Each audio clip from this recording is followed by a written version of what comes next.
Assalamualaikum warahmatullahi wabarakatuh. Bismillah walhamdulillah wa ala rasulillah wa ala nimatillah la hawla wa la quwata billah amma ba'du.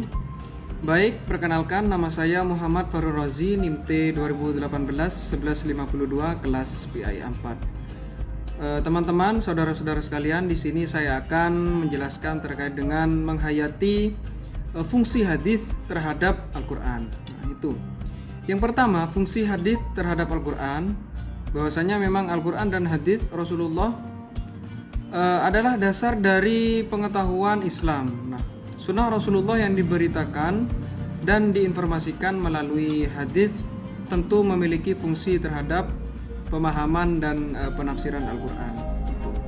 Nah, selanjutnya fungsi hadis terhadap Al-Qur'an tentu saja sangat dipengaruhi dari kevalitan hadis tersebut. Nah, hadis berfungsi memperjelas pesan-pesan yang ada di dalam Al-Qur'an secara lebih lengkap dan juga dalam mencapai tujuan penciptaan manusia dan menjabarkan hukum-hukum dalam ajaran Islam.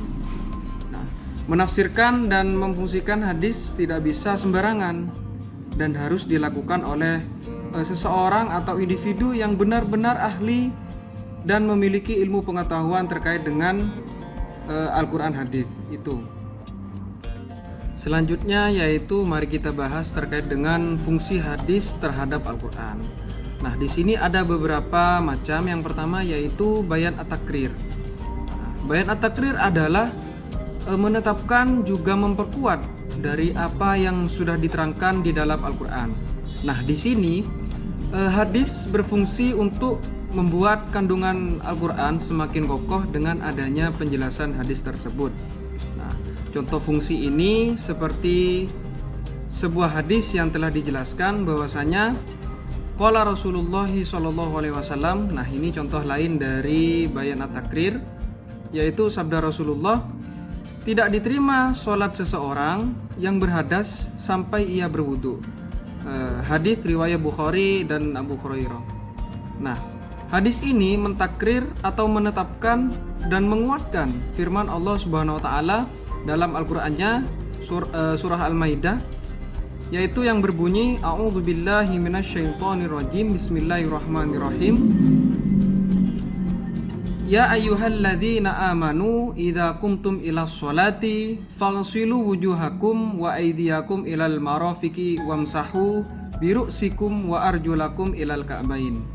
Nah, di sini terjemahannya yaitu, wahai orang-orang yang beriman, apabila kamu hendak sholat, maka basuhlah muka dan tanganmu sampai dengan siku, dan sapulah kepalamu, dan basuh kakimu sampai dengan kedua mata kaki. Nah, ini menjelaskan bahwasanya Al-Qur'an surah Al-Maidah ini memperkuat dari hadis Rasulullah bahwasanya memang apabila seseorang ingin sholat, maka ia harus berwudu dulu untuk menghilangkan hadas kecilnya. Nah, itu contoh dari bayan at-takrir yang maksudnya ialah memperkokoh dan memperkuat maksud dari Al-Qur'an itu sendiri. Baik saudara-saudara sekalian, selanjutnya yaitu bayan at-tafsir. Nah, fungsi hadis sebagai bayan at-tafsir berarti memberikan tafsiran atau memperinci terhadap isi Al-Qur'an yang masih bersifat umum atau mujmal, serta memberikan batasan-batasan atau persyaratan pada ayat-ayat yang bersifat mutlak atau takyid. Nah, mungkin di dalam Al-Qur'an masih bersifat umum, sedangkan di dalam hadis diperinci dan didetailkan secara mentekniskan apa yang tidak dijelaskan dalam Al-Qur'an. Nah, misalnya Allah memerintahkan orang beriman untuk melaksanakan sholat. Nah, mengenai teknis detail dan caranya, hal ini diperjelas dengan hadis sebagaimana yang telah Rasulullah lakukan. Nah, contoh hadis sebagai bayan at-tafsir adalah penjelasan Nabi Muhammad SAW mengenai hukum pencurian, yaitu yang berbunyi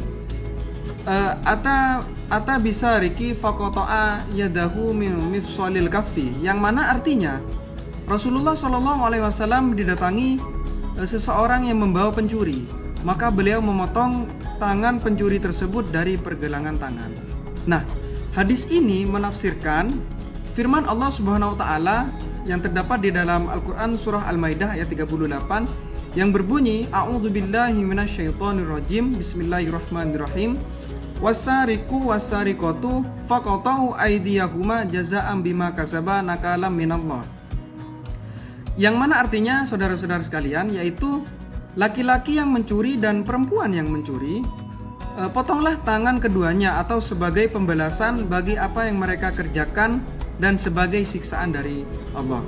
Nah, Al-Quran memerintahkan hukuman bagi seorang pencuri dengan memotong tangannya. Ayat ini bersifat umum. Kemudian Nabi Muhammad SAW memberikan batasan bahwa yang dipotong dari pergelangan tangan. Nah, itu contoh hadis yang memperkuat Al-Quran dalam bagian bayan at-tafsir. Selanjutnya yaitu bayan at-tashri'. Hadis sebagai bayan at-tashri' ini ialah sebagai pemberi kepastian hukum atau ajaran-ajaran Islam yang tidak dijelaskan di dalam Al-Quran. Nah, biasanya Al-Quran hanya menerangkan pokok-pokoknya saja. Nah, bayan at-tashri' memiliki maksud untuk mewujudkan hukum atau aturan-aturan yang tidak didapat di dalam Al-Quran secara eksplisit.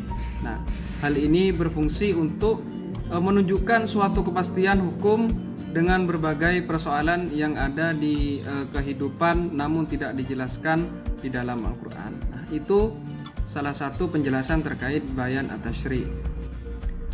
Yang terakhir yaitu mari kita bahas terkait dengan bayan an-nasah.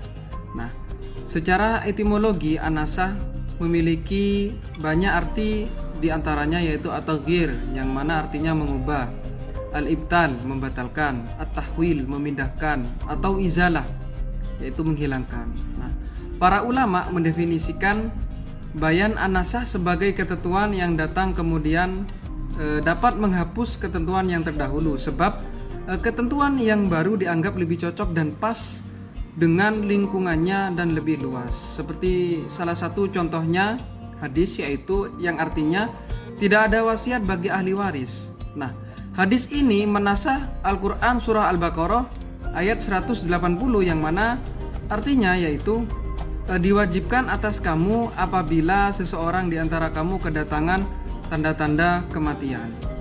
Nah, jika ia meninggalkan harta yang banyak, berwasiat untuk ibu, bapak, dan karib kerabat secara ma'ruf.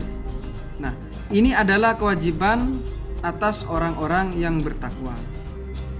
Untuk fungsi hadis sebagai bayan an-nasah ini masih terjadi perdebatan di kalangan ulama. Nah, para ulama Ibnu Hazm dan Mutaqaddimin membolehkan menasah Al-Quran dengan segala hadis walaupun hadis itu hadis ahad. Nah, kelompok Hanafiyah berpendapat boleh menasah dengan hadis masyhur tanpa harus mutawatir. Kedudukan hadis terhadap Al-Quran.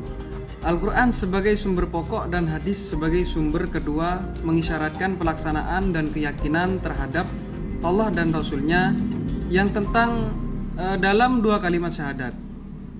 Nah, karena itu menggunakan hadis sebagai sumber ajaran merupakan suatu keharusan bagi umat Islam. Setiap muslim tidak hanya bisa menggunakan Al-Quran saja, tetapi ia juga harus percaya kepada hadis sebagai sumber kedua ajaran Islam. Nah, hadis mempunyai kedudukan sebagai sumber hukum Islam kedua. Hadis tidak boleh diabaikan peranannya dalam ajaran Islam karena Allah Subhanahu wa taala berfirman dalam Al-Qur'an surah An-Nisa ayat 80 yang mana artinya barang siapa yang mentaati Rasul yaitu Nabi Muhammad maka sesungguhnya dia telah mentaati Allah. Perilaku orang yang berpegang teguh pada hadis. Nah, setelah kita belajar terkait dengan fungsi hadis terhadap Al-Qur'an, maka kita mesti bisa memahami dan menganalisa bahwa seorang muslim wajib menerapkan keduanya di dalam kehidupan sehari-hari. Tanpa keduanya, tidak mungkin seorang tumbuh dan berkembang sebagai pribadi muslim yang saleh. Nah, Al-Quran meskipun mencakup seluruh aspek kehidupan, umat Islam juga wajib menggunakan hadis-hadis Nabi sebagai penerjemah atau penguatan perintah-perintah Al-Quran dalam kehidupan sehari-hari. Mungkin cukup itu yang dapat saya sampaikan saudara-saudara dan teman-teman sekalian. Kurang lebihnya mohon maaf. Ihdinas siratal mustaqim. Wallahul muwaffiq ila aqwamit thoriq. Wassalamualaikum warahmatullahi wabarakatuh.